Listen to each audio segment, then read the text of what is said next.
আজকে ১ চা চামচ বেসন দিয়ে নতুন ভিন্ন স্বাদের একটা পেঁয়াজ পাতার তরকারির রেসিপি আপনাদের সাথে শেয়ার করব।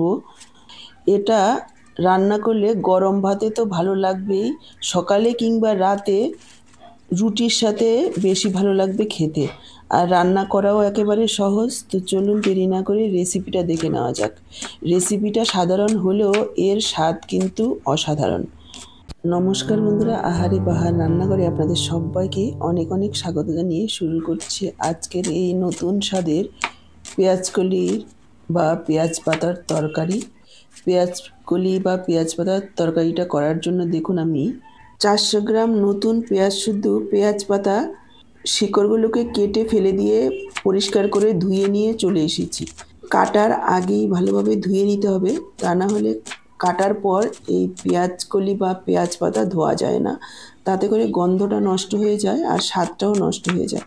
আর ভালোভাবে ধুয়ে নিতে হবে, কেননা এর মধ্যে প্রচুর মাটি থাকে। গোড়ার দিকে যে পেঁয়াজগুলো রয়েছে সেগুলোকে এভাবে আলাদা কেটে নেব, আর পেঁয়াজ পাতাগুলোকে আলাদা করে কেটে নেব। দর্শক বন্ধুরা, আজকের পুরো ভিডিওটা দেখে যদি আপনাদের একটু ভালো লেগে থাকে, নিচে লাইক বাটন আছে, অবশ্যই প্রেস করে দেওয়ার অনুরোধ রইল। আর আপনি নতুন বন্ধু হয়ে থাকলে চ্যানেলটাকে সাবস্ক্রাইব করে সাথেই থাকবেন, বেল বাটনটা অল করে দেবেন, তাহলে আমার দেওয়া নিত্য নতুন রেসিপির আপডেট সবার আগে আপনাদের কাছে পৌঁছে যাবে। আর ফেসবুক থেকে ভিডিওটা দেখে থাকলে আহারে বাহার রান্নাঘর পেজটাকে ফলো করার অনুরোধ রইল। দেখুন, পেঁয়াজ পাতা আর পেঁয়াজ দুটোকে আলাদা করে এভাবে ছোট ছোট করে কুচি করে কেটে নিয়েছি। এদিকে একটা মশলা তৈরি করে নেব। তার জন্য মিক্সারের জারে নিয়ে নিলাম 1 ইঞ্চি আদা টুকরো করে, সাথে দিলাম 7-8টা রসুনের কোয়া, আর দিয়ে দিলাম 3টে কাঁচা লঙ্কা। রসুনের কোয়াগুলো ছোটো, সেজন্য আমি 7-8টা দিয়েছি। আপনাদের যদি বড় হয় 3-4টে দিলেও হবে। তারপর দেখুন এইরকম একটা পেস্ট করে নিয়েছি। এবার চলে এসেছি মূল রান্নায়। গ্যাসে কড়াই বসিয়ে দিয়ে দিচ্ছি সর্ষের তেল। এই রান্নাটা কিন্তু সর্ষের তেলেই বেশি ভালো লাগবে খেতে। আপনারা চাইলে আপনাদের পছন্দ অনুসারে যে কোনো রান্নার তেল দিয়েই করতে পারেন। তেল গরম হয়ে যাওয়ার পর দিয়ে দিলাম 1/2 চা চামচ গোটা জিরে, দিয়ে দিলাম আদা রসুন আর কাঁচা লঙ্কার যে পেস্টটা করে রেখেছি সেটা। কয়েক সেকেন্ডের জন্য ভেজে নেব লো ফ্লেমে, যাতে কাঁচা গন্ধটা চলে যায়। দেখুন প্রায় 1 মিনিট মতো ভেজে নিয়েছি লো ফ্লেমে। এরপর যোগ করে দিচ্ছি পেঁয়াজগুলো, গোড়ার দিকে যে পেঁয়াজগুলো আমি কেটে রেখেছি সেগুলো। এই পেঁয়াজগুলোকেও 2-3 মিনিট সময় নিয়ে মিডিয়াম হাই ফ্লেমে রেখে ভেজে নেব একেবারে লালচে হওয়া পর্যন্ত। দেখুন হালকা লালচে হওয়া পর্যন্ত ভেজে নিয়েছি। এবার আমি যোগ করে দিচ্ছি কিছু গুঁড়ো মশলা। 1/2 চা চামচ হলুদ গুঁড়ো, 1/2 চা চামচ ধনের গুঁড়ো, 1/2 চা চামচ জিরের গুঁড়ো, 1/2 চা চামচ লাল লঙ্কার গুঁড়ো। ঝালটা আপনারা নিজেদের পরিমাণ বুঝে দেবেন। একটু নাড়াচাড়া করে মিশিয়ে নিয়ে তারপর যোগ করে দিচ্ছি 1 চা চামচ চাট মশলা। আপনাদের কাছে যদি চাট মশলা না থাকে আমচুর পাউডারও দিতে পারেন, এতে করে একটা চটপটা টেস্ট আসবে, খেতেও ভালো লাগবে। আর যোগ করে দিলাম 1 চা চামচ বেসন।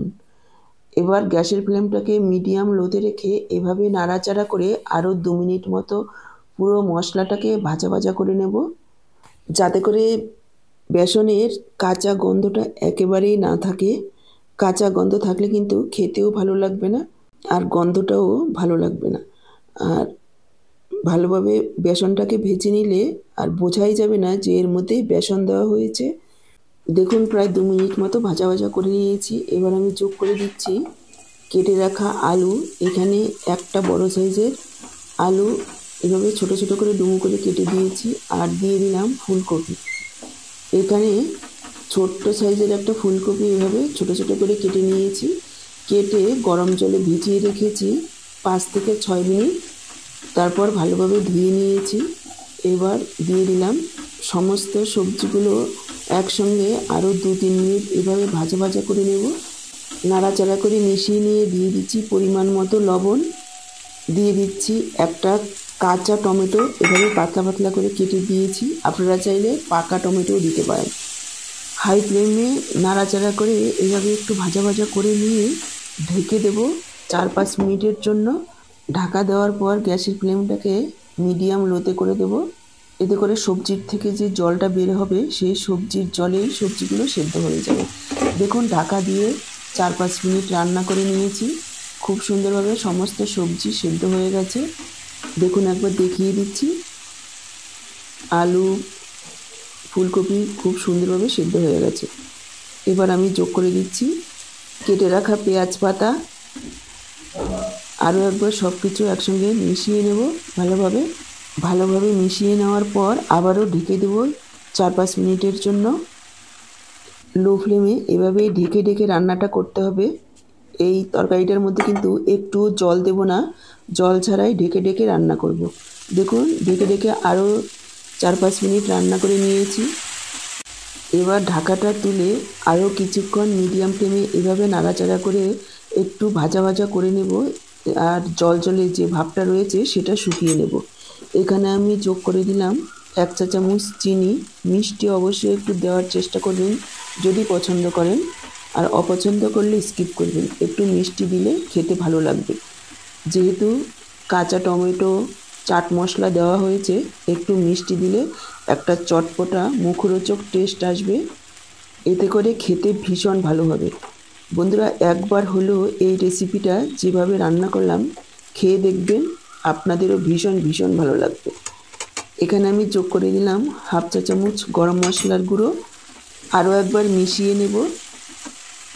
গরম মশলাটা মিশিয়ে নেওয়ার পর দিয়ে দিলাম কিছুটা ধনেপাতা কুচি। ধনেপাতা কুচিটাকেও মিশিয়ে নেব। গরম গরম ভাত, রুটি দুটোর সাথেই খেতে অসাধারণ লাগে। তরকারিটা একেবারে সাধারণ হলেও এর স্বাদ কিন্তু অসাধারণ।